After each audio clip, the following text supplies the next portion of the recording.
हमारे चैनल को सब्सक्राइब करें और बेल आइकन दबाएं।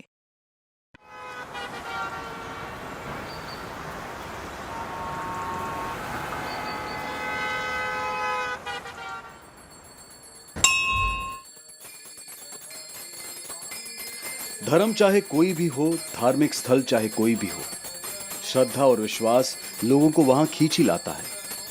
अमीर हो या गरीब, हर इंसान को यही लगता है कि उसकी सारी मुश्किलों का हल भगवान के पास है। उन्हें जो भी चाहिए भगवान उन्हें वो जरूर देंगे। और इसी विश्वास की वजह से रोज लाखों की तादाद में लोग मंदिर जाते हैं, अपने दुख, अपनी परेशानियां लेकर। सबको भगवान से कुछ ना कुछ चाहिए। किसी को मन की शांति, किसी को पैसा, तो किसी को प्यार।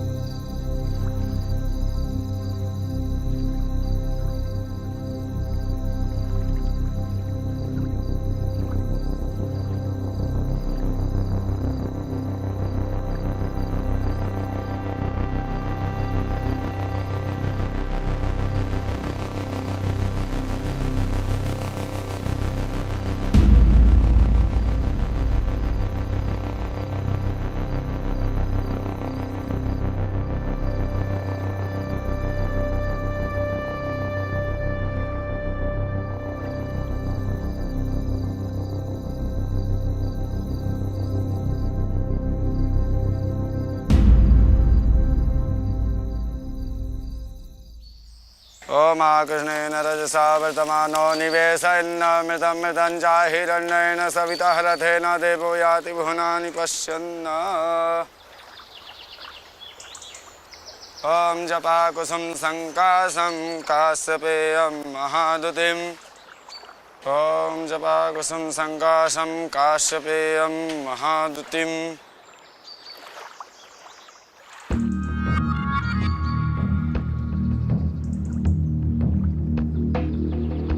बहन जी, बहन जी, बहन जी।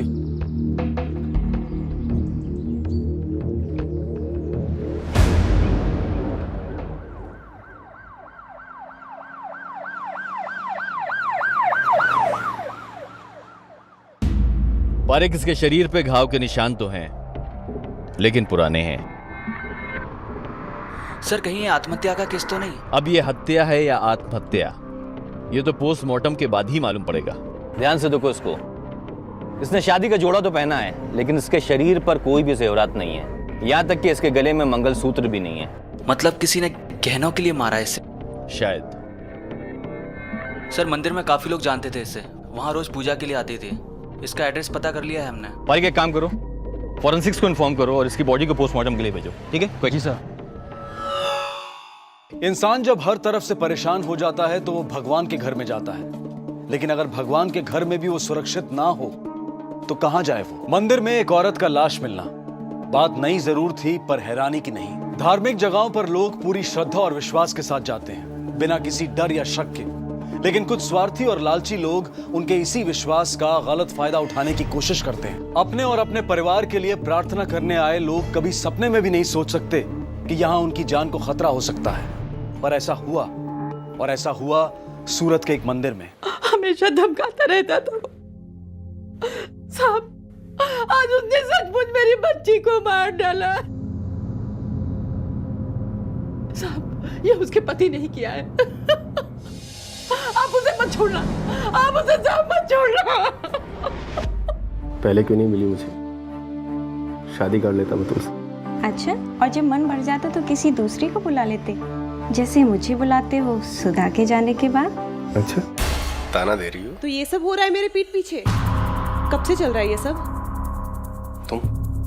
तुम्हारी तो ड्यूटी थी ना। और तू? सुना तो बहुत था तेरे बारे में, पर ये सोचा नहीं था कि तू मेरे बेडरूम तक पहुंच जाएगी। चल निकल यहाँ से, अभी निकल। टीवी है ना, टीवी बनकर रहे, प्रेमिका बनने की कोशिश मत कर, समझी? जान से मार दूंगा वरना। उस दिन सुधा अपना घर छोड़कर आ गई थी, पिछले एक हफ्ते से यहाँ रह रही थी। लेकिन उसे यहाँ भी चैन से नहीं रहने दिया। उससे उसकी शादी के गहने जो ससुराल उन भाई से मिले थे मांग रहा था। सुधा जानती थी कि ये गहने वो अपनी दूसरी औरत को देगा, इसलिए उसने साफ इनकार कर दिया। इस वक्त कहाँ होगा वो?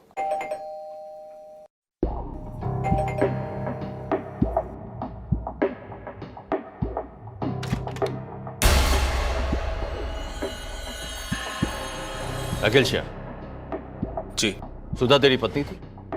थी नहीं, है साहब। तलाक नहीं हुआ हमारा अब तक। मर चुकी है वो। क्या? कैसे मारा तूने उसको?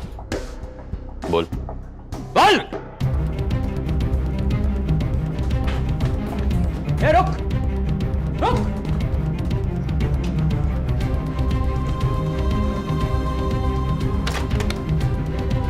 सर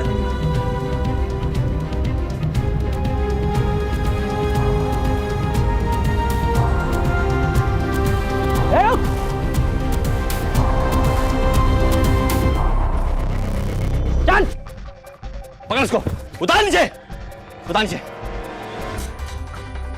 पुलिस वाले डरते करता है, हाँ? चल चल।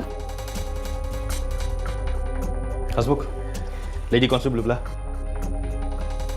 कपड़े पहन, पहन जल्दी।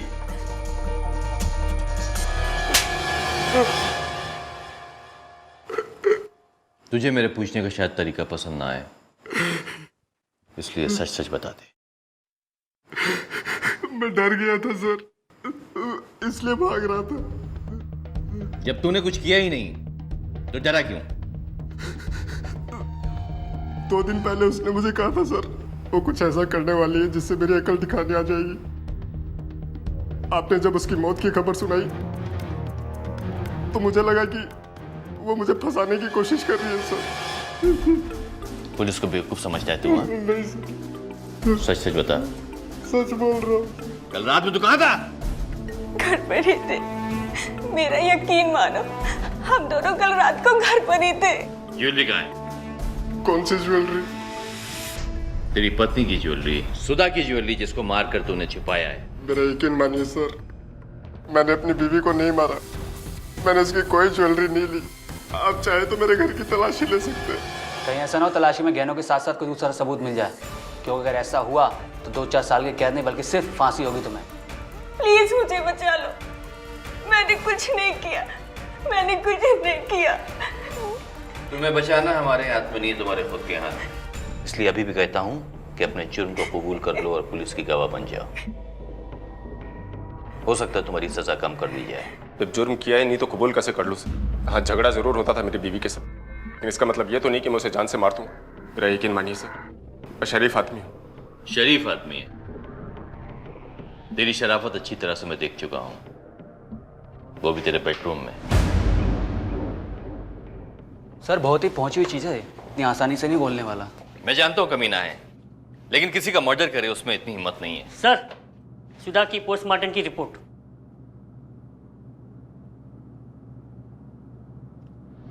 Cause of death potassium cyanide. Cyanide? Sir ये तो बड़ी मुश्किल से मिलने वाला जहर है, इन दोनों के पास कहां से आया होगा? हो सकता है इन दोनों ने कत्ल नहीं किया हो, किसी प्रोफेशनल किलर से करवाया हो, लेकिन पारिक हम बगैर सबूत के किसी को लॉकअप में नहीं रख सकते हैं। जाने दो उन दोनों को, लेकिन उन पर नजर रखो। वो कहाँ जाते हैं, किससे मिलते हैं, उनके फोन और बैंक के रिकॉर्ड्स पर नजर रखो। पिछले 1 हफ्तों में इन्होंने किसी क्रिमिनल से बात किया या फिर इनके अकाउंट से कोई हैवी अमाउंट निकाला गया है। इस तरह की अगर तुमको इन्फॉर्मेशन मिलती है, inform me. Okay? Yes sir.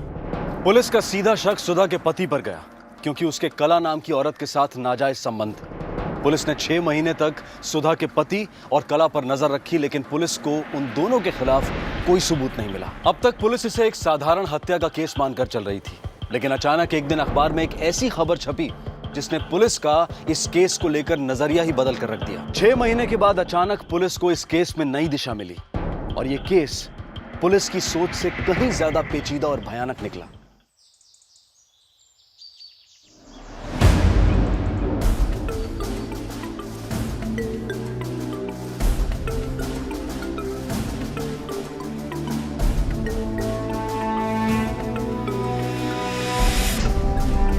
Cause cause of death potassium cyanide.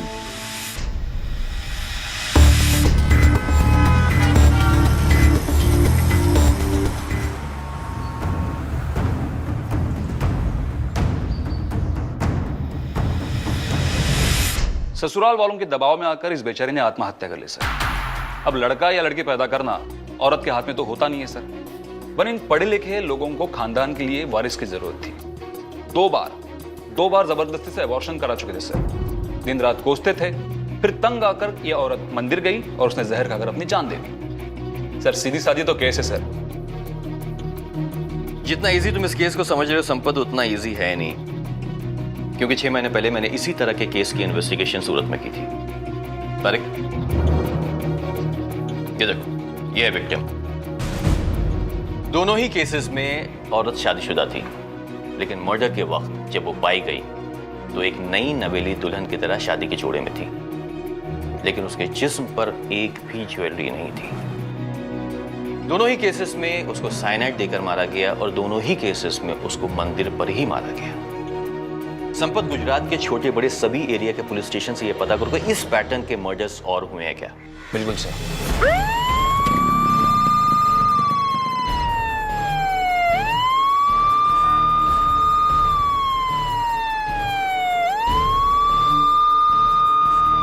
Police का शक बिल्कुल सही निकला। 2004 से लेकर 2013 तक भरूच, दाहोद और नर्मदा में कुछ और ऐसे ही केसेस सामने आए और हर केस में मरने वाली औरत शादीशुदा थी और मरने की वजह साइनाइड। 3 सालों में 4 मर्डर्स।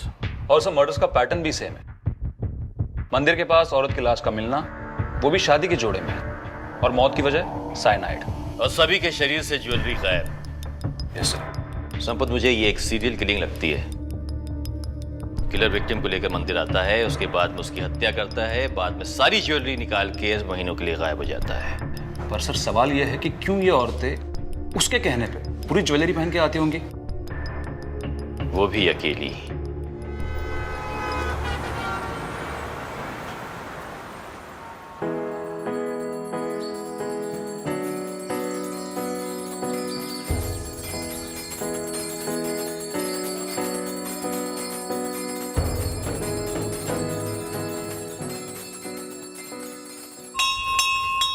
पहले ऐसे नहीं थे मेरे पति, पिछले कुछ ही सालों में बिल्कुल बदल गए हैं। मैंने सब कुछ करके देखा, पूजा की, व्रत किया, जिसने जो कहा सब किया, लेकिन इनकी शराब पीने की आदत छूटी नहीं रही है। कभी शराब पीने की वजह से काम छूट जाता है, तो कभी काम छूटने की वजह से शराब पी लेते हैं। पता है पंडित जी आपको, हम एक ही घर में रहते हैं, लेकिन ना वो मुझसे बात करते हैं ना मेरे बच्चे के साथ खेलते हैं।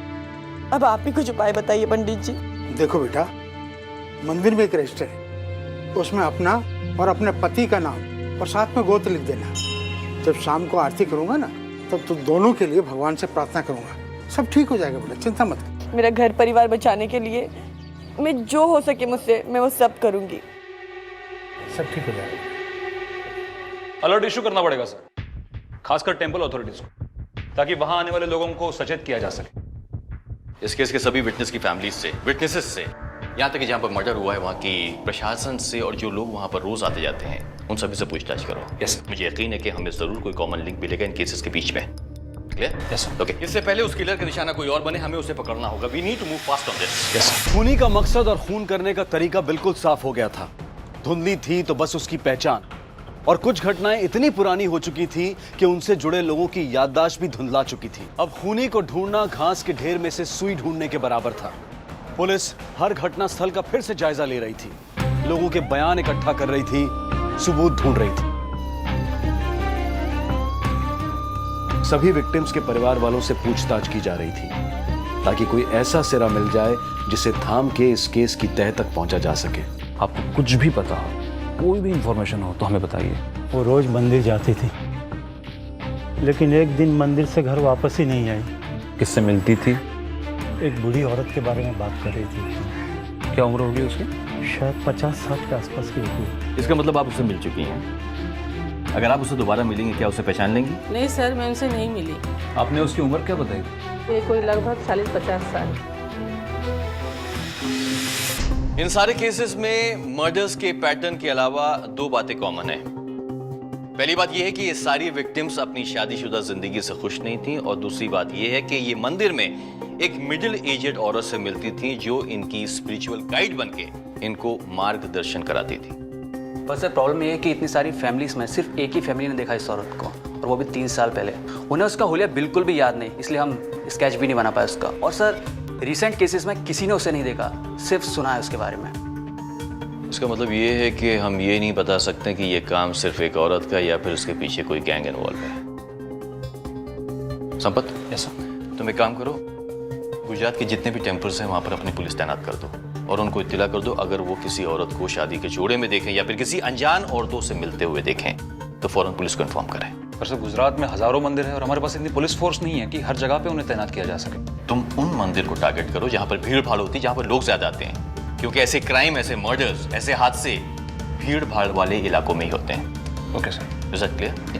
और बाकी छोटे टेम्पल्स हैं वहां पे आप अनाउंसमेंट करा दीजिए, इन्फॉर्मेशन भेज दीजिए ताकि वो लोग सतर्क रहें।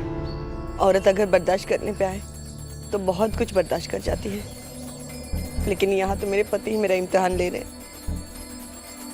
शायद इसीलिए कल उन्होंने सारी हदें पार कर दी।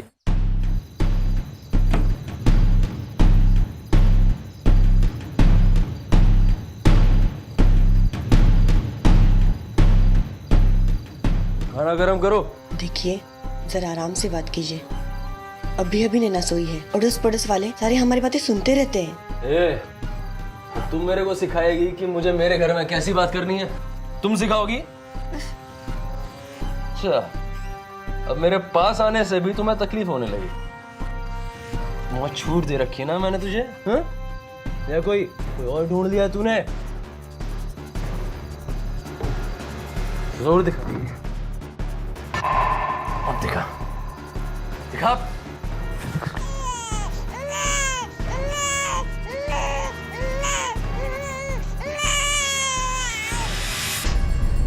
पता नहीं शराब पीने के बाद उन्हें क्या हो जाता है।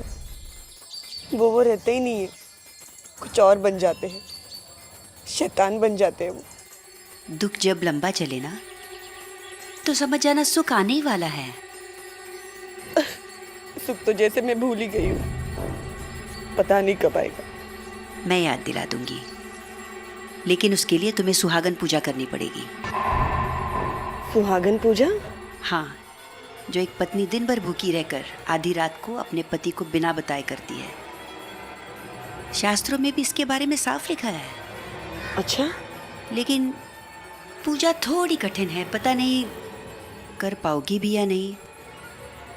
मैं ये पूजा जरूर करूंगी, अपना सुहाग बचाने के लिए और अपना घर परिवार बचाने के लिए जरूर करूंगी मैं। जिस तरह सावित्री ने यमराज से लड़कर अपने पति को बचाया था, उसी तरह तुम तकदीर से लड़ोगी और जीतोगी।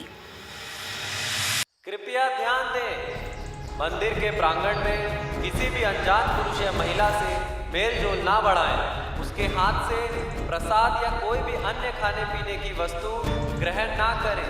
याद रहे, आपकी जरा सी असावधानी आपके लिए जानलेवा साबित हो सकती है। सचेत रहिए और संदेह की स्थिति में तुरंत 100 पे फोन करके पुलिस को सूचित कीजिए। आपकी सुरक्षा सबसे पहले आपके अपने हाथ में है।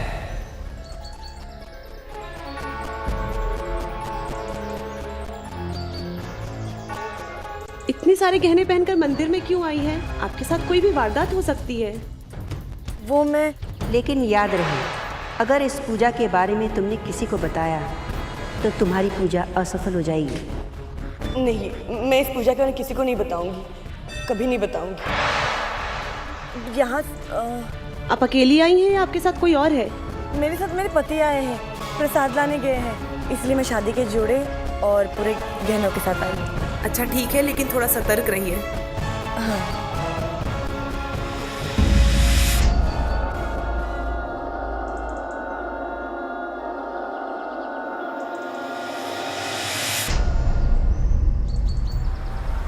Hello, alpha coming alpha. Come in. हाँ सर, यहाँ मंदिर के पास एक लाश मिली है सर। व्हाट?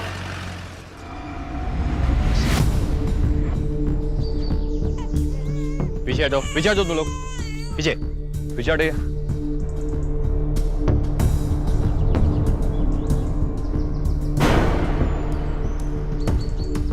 पुलिस के तैनात होने के बाद भी कैसे हो गया ये मर्डर?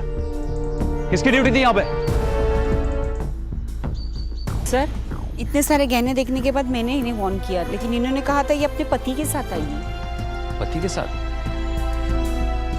सर, हो सकता है पति के बारे में इसने झूठ कहा हो। लेकिन जिस किसी ने इसका कत्ल किया है उसने उस लड़की को पूरी तरह से अपने वश में कर लिया था।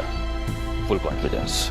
आप सही कह रहे हैं इंस्पेक्टर, मैं इस औरत को अच्छी तरह जानता हूँ। कई सालों से यह औरत मंदिर में अकेले आती थी, पर कुछ दिन पहले एक अनजान औरत से बातें कर रही थी।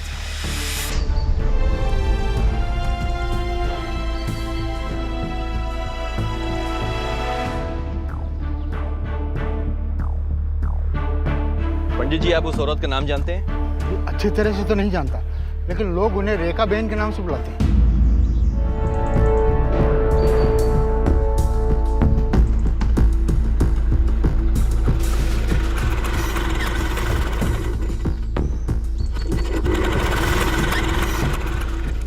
रेखा, क्या आप हमारे स्केच आर्टिस्ट को उसका हुलिया बता पाएंगे? मैं पूरी कोशिश करूंगा इंस्पेक्टर। विश्वास जब सोचने और समझने की शक्ति खो दे तो वो अंधविश्वास बन जाता है, और इसी अंधविश्वास का फायदा उठाते हैं रेखा जैसे क्रिमिनल्स। पुलिस अपना काम बखूबी कर रही थी, लोगों को सचेत और सतर्क रखने की पूरी कोशिश की जा रही थी, लेकिन कनिका का उस पर ध्यान था ही नहीं। वो तो अपनी ही परेशानियों में इतनी उलझी हुई थी कि उसे कुछ दिखाई ही नहीं दे रहा था। वैसे भी हम सबको यही लगता है कि जुर्म तो दूसरों के साथ होता है, हमारे साथ ऐसा थोड़ी होगा, और हमारी यही लापरवाही जुर्म करने वालों का काम आसान कर देती है। अच्छी बात यह हुई कि उस मंदिर के पुजारी ने समझदारी दिखाई और उसके आसपास जो हो रहा था उस पर ध्यान दिया, और उसी की वजह से आखिरकार पुलिस के हाथ में रेखा का स्केच आया। सर, ये स्केच सर्कुलेट कर दें टीवी में और प्रेस में भी? नहीं संपत, अभी नहीं, क्योंकि मैं नहीं चाहता कि वो औरत सतर्क हो या फिर अंडरग्राउंड हो जाए। तुम एक काम करो, स्केच को पुलिस डिपार्टमेंट में ही सर्कुलेट करो, ठीक है? राइट। इस केस के लिए हमें किसी क्रिमिनल साइकोलॉजिस्ट की मदद लेनी होगी, ताकि हमें मालूम पड़ सके कि उस औरत का स्टेट ऑफ माइंड क्या है, क्या चल रहा है उसके दिमाग में। हो सकता है हमें कोई क्लू मिल जाए।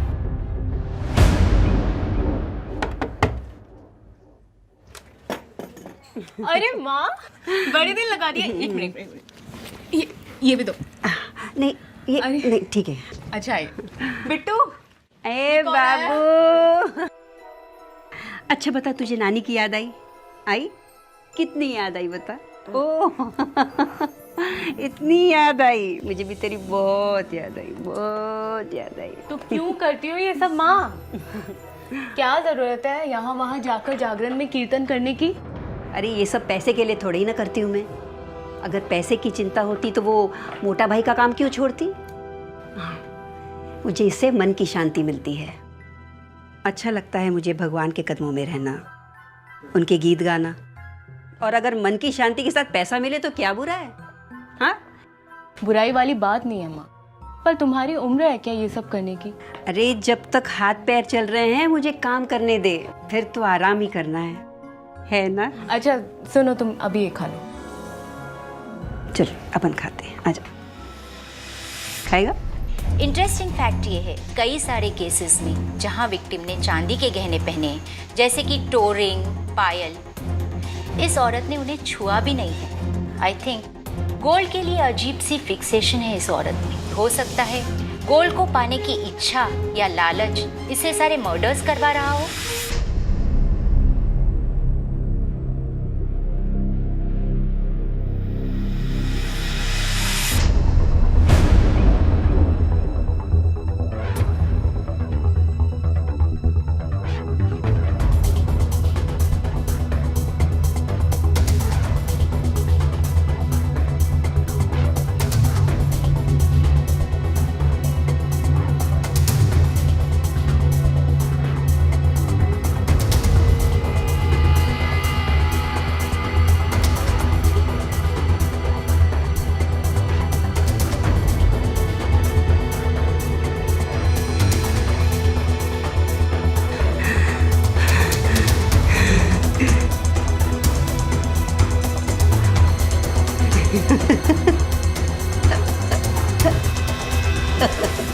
सर मुझे तो लगता है इस औरत को लोगों को मारने में मजा आता है। अगर ऐसा होता ना तो ये औरत कभी भी किसी को भी कहीं भी मारती। लेकिन ये औरत हर मर्डर के पहले उस विक्टिम के बारे में सारी इंफॉर्मेशन इकट्ठा करती है और फिर उस विक्टिम का भरोसा जीतती है। सर मुझे तो लगता है ज्वेलरी के अलावा इसका और कोई मोटिव हो ही नहीं सकता। वो एक बहुत ही चालाक औरत है। हर एक मर्डर करने के बाद में 6 से 7 महीने तक वो शांत हो जाती है ताकि लोग उसे भूल जाएं और पुलिस का फोकस उससे हट जाए। ऑब्वियसली ऐसे हालत में पुलिस का उसको ढूंढना एक बहुत ही मुश्किल काम हो जाता है। आज ब्रेकिंग न्यूज में पंचमहल मंदिर के पीछे जंगल में एक और महिला की लाश पाई गई। पुलिस के वहां तैनात होने पर भी ये वारदात हुई है। पुलिस ने सारे इलाकों में अलर्ट जारी किया है और अनजान लोगों से सावधानी बरतने को कहा है।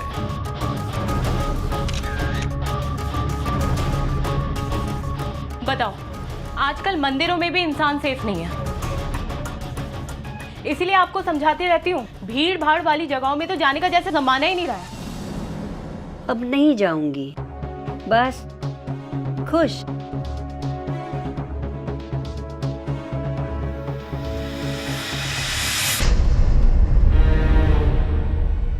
सवाल ये उठता है कि साइनाइड आया कहाँ से इसके पास।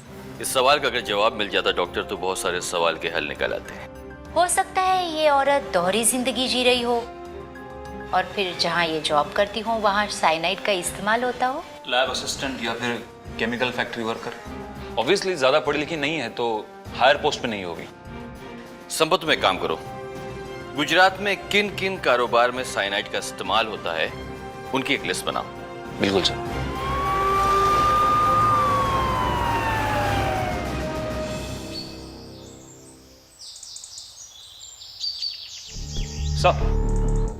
सर लिस्ट उन बिजनेस की जहां पे साइनाइड यूज होता है या फिर बेचा जाता है। सर लिस्ट इतनी लंबी है कि इस हिसाब से सालों लग जाएंगे इंक्वायरी करने के लिए। कहीं ना कहीं से तो शुरुआत करनी पड़ेगी संपत। वैसे भी औरत मर्डर करने के बाद 6 से 7 महीने तक अंडरग्राउंड हो चुकी है। बेहतर तो यही होगा कि उसके अगले मूव का इंतजार करने के बजाय हम उस तक पहुंचने की कोशिश करें, वहीं जहां उसने आखिरी मर्डर किया था। पंचमहल।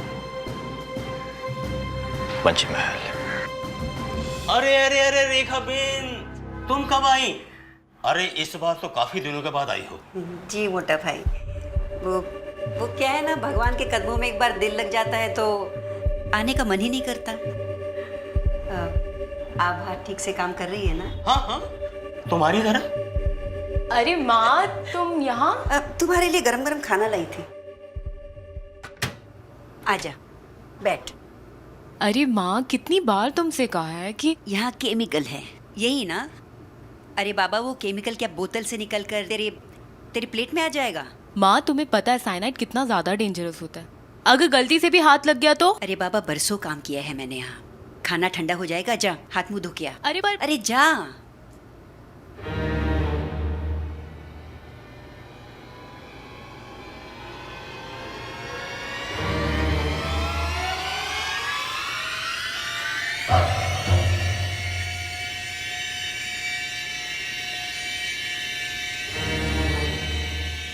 जल्दी आ, खाना ठंडा हो रहा है। सर पंचमहल में कोई लीड मिली ही नहीं सर। इंसान को अपनी जिंदगी में उस चीज की सबसे ज्यादा कमी होती है जब वही चीज वो दूसरों के पास देखता है और बार बार देखता है। मेरे बेटे को एक क्रिकेट किट चाहिए, वो मेरे पास आता है, इज्जत करता है, क्योंकि यही क्रिकेट किट वो अपने दोस्तों के पास देखता है और रोज देखता है। मैं कुछ समझा नहीं सर। मैं समझाता हूँ। वो औरत को गोल्ड का ऑब्सेशन है और गोल्ड के लिए ही वो मर्डर करती है। गोल्ड की उसे लालच है और ये लालच उसके दिल में तब पैदा हुई जब उसने गहने देखे और किसी ऐसे इंसान के पास देखे जिसे वो रोज देखती है। मतलब वो गोल्ड उसे खरीद नहीं पाई तो उसने उसे छीन लिया। एग्जैक्टली। और ये लालच उसके दिल में अपने पहले विक्टिम को देख के हुई। मतलब उसका पहला मर्डर। उसका पहला मर्डर। और हो सकता है कि उसने अपना पहला मर्डर अपने ही शहर में किया हो, भरूच। एक बात तो बिल्कुल साफ थी कि वो औरत भरूच की रहने वाली थी और पुलिस ने भरूच का चप्पा चप्पा छान मारा, खासकर उन जगहों पर जहां पर साइनाइड का इस्तेमाल होता है, जैसे कि chemical industries, jewellers, paper factories और टेक्सटाइल मिल्स। रेखा का स्केच सब जगह दिखाया गया। 2 महीने से ज्यादा हो चुके थे पुलिस को भरूच में रेखा की तलाश करते हुए, लेकिन रेखा की कोई खबर नहीं मिल रही थी। पर फिर भी पुलिस ने हार नहीं मानी और अपने नेटवर्क को और फैला दिया।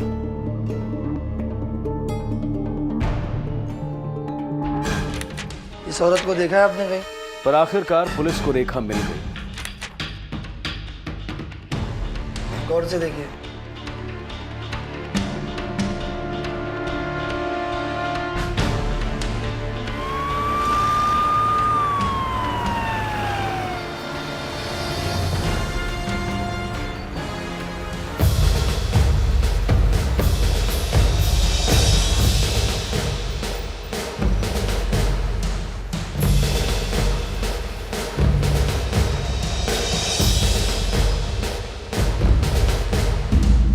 कहाँ काम करती थी उसके बाद?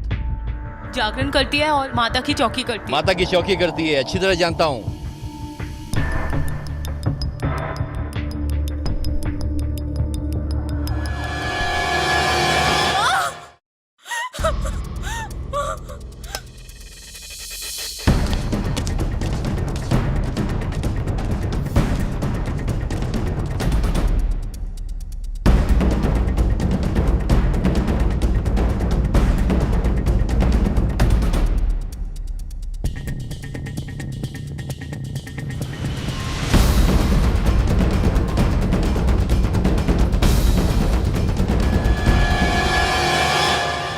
सर ये इयरिंग मिली है। इयरिंग तुम्हारी है? नहीं सर, मैंने ये कभी नहीं देखा। ध्यान से देखो। सच में सर ये मेरी नहीं है। संपत, इसका मतलब ये हुआ कि हम लोग सही जगह पे आ गए हैं। राइट सर, लेकिन मुझे लगता है सर शायद हमें यहाँ आने में थोड़ी देरी होगी। खैर, ज्यादा दूर नहीं गई होगी। चलो लेट्स गो।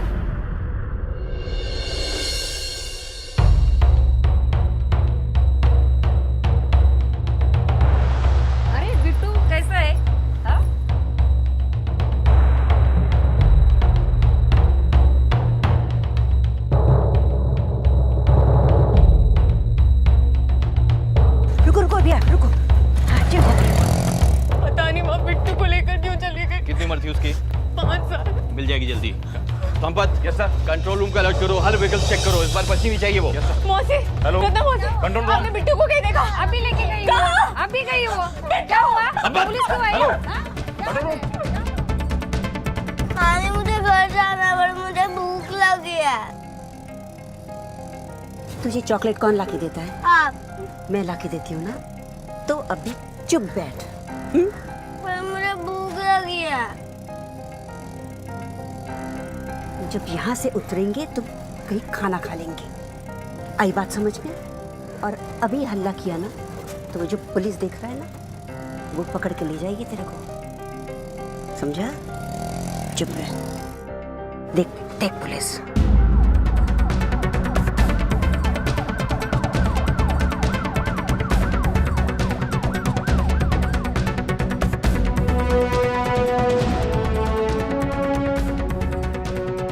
नानी भूख लगी है।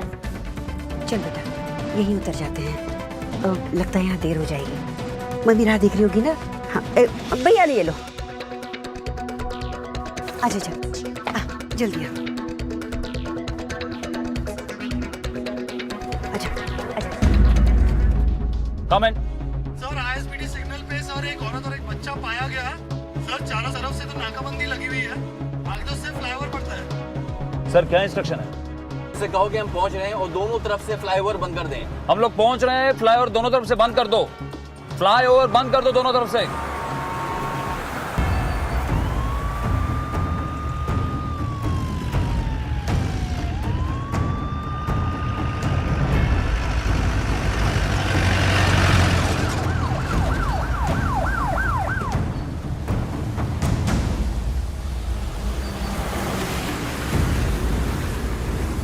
देखो मैंने कहा रुक जाओ, रुक जाओ। पास बताना नहीं तो तुम्हारे भागने से कोई फायदा नहीं है। पास बताना वरना मैं फेंकूंगी इसको। पास बताना वरना वरना मैं फेंक दूंगी इसको। तो मेरी बात सुनो, ठंडे दिमाग से काम लो। अगर बिट्टू को कुछ हो गया तो तुम्हें फांसी के तख्ते पे चढ़ा दिया जाएगा। माँ मुझे मेरा बच्चा वापस कर दो माँ। बोलो उनको मुझे जाने दे, बोलो उनको मुझे जाने दे, नहीं तो मैं फेंक दूंगी इसको। माँ ये बिट्टू से भी ज्यादा है तुम्हारे लिए पैसा और सोना। और क्यों मारा तुमने इतने लोगों को? किसके लिए चाहिए हमें ये पैसा?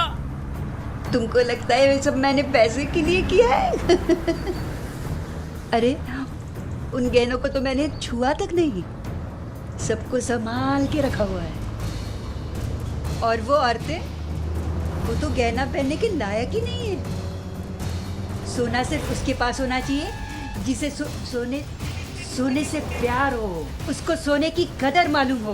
माँ मोटा भाई की मैं दिन भर काम करती थी, सोने के बीज रहती थी, लेकिन मुझे कुछ नहीं दिया। लोग आते थे और सोना खरीद के ले जाते थे, वो खुशी मैं चाहती थी। जो भगवान ने मुझे नहीं दिया ना, वो मैंने उसके मंदिर में हासिल किया। मैं मंदिर में जाती और ढूंढती उन औरतों को जिनके पास सोना तो था पर सुख नहीं था।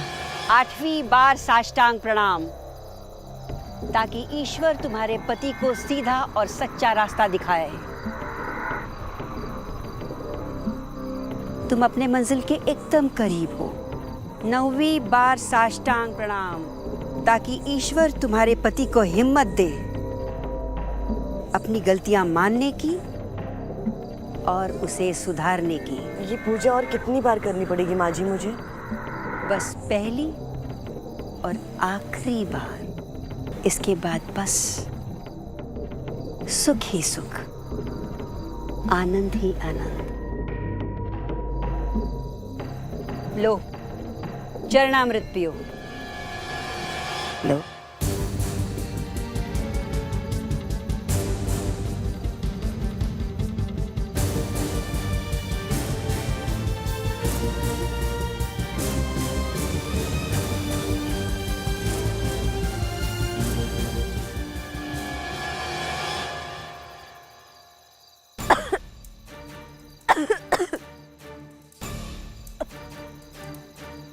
माँ जी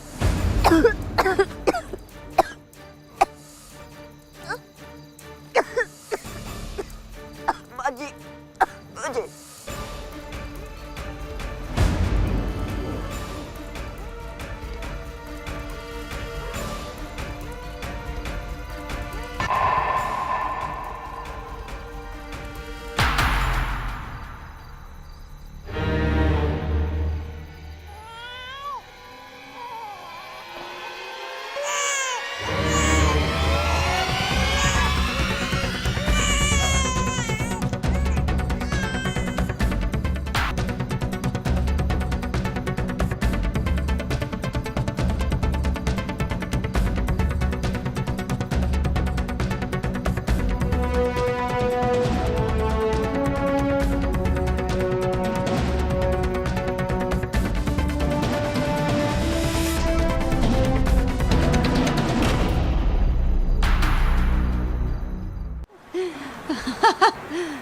बहुत गुस्सा आता था मुझे।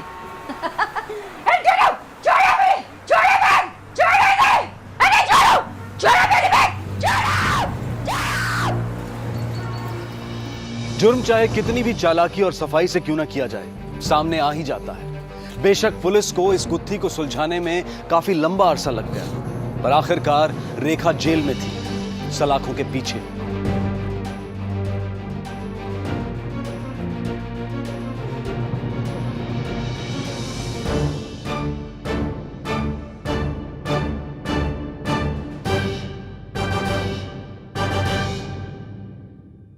रेखा पर 6 हत्याओं के आरोप में धारा 302 के तहत केस दर्ज किया गया और उसे फांसी की सजा सुनाई गई। हालांकि बाद में रेखा की अपील पर फास्ट ट्रैक कोर्ट ने इस सजा को उम्र कैद में तब्दील कर दिया। ये हम सभी जानते हैं कि जुर्म करने वाले हर इंसान का एक ना एक दिन यही अंजाम होता है, लेकिन लालच इंसान को इतना अंधा बना देता है कि वो उस अंजाम की परवाह ही नहीं करता। लालच किसी जुनून से कम नहीं, और रेखा के जुनून ने उस वक्त सारी हदें पार कर दी जब उसने अपने आप को बचाने के लिए अपने ही नाती की जिंदगी को खतरे में डाल दिया। रेखा ने पुलिस कस्टडी में कबूल किया कि उसे बचपन से ही सोने के गहनों से प्यार था, लेकिन उसके घर की हालत ऐसी नहीं थी कि वो उन्हें खरीद सके। इसलिए उसने एक सुनार की दुकान में काम करना शुरू कर दिया ताकि वो सोने के गहनों को देख सके, छू सके। लेकिन जब कोई पसंदीदा चीज हमारे सामने होती है तो उसे पाने की लालसा मन में और बढ़ जाती है, और रेखा के साथ भी यही हुआ। उसे गहने चाहिए थे हर हाल में, खरीद नहीं सकती थी, इसलिए लोगों को मारकर लूटना शुरू कर दिया। रेखा ने उसी सुनार की दुकान से साइनाइड चुराया और उसे हथियार की तरह इस्तेमाल किया, और एक के बाद एक जैसे जैसे रेखा का लालच बढ़ता गया, उसके शिकार भी बढ़ते गए। हालांकि ये केस बहुत ही उलझा हुआ और बिल्कुल अलग था, लेकिन पुलिस अपनी समझदारी और मेहनत से इस केस को सुलझाने में कामयाब रही, और न जाने कनिका, आरती और सुधा जैसी कितनी ही औरतों की जान बच गई। जिंदगी में अपनी पसंदीदा चीजों की चाह रखना गलत नहीं है, लेकिन उन्हें पाने के लिए जुर्म का सहारा वो गलत है। हमें अपनी परेशानियों का हल सही जगहों पर ढूंढना होगा। विश्वास कीजिए, अंधविश्वास नहीं। आपसे कल मुलाकात होगी क्राइम पेट्रोल सतर्क में रात 11 बजे सिर्फ सोनी पर। तब तक अपना ख्याल रखें और देखते रहें क्राइम पेट्रोल। सबक एक को, सीख हम सबको। जय Hind. For more updates, subscribe to our channel, click the show links and enjoy watching the videos.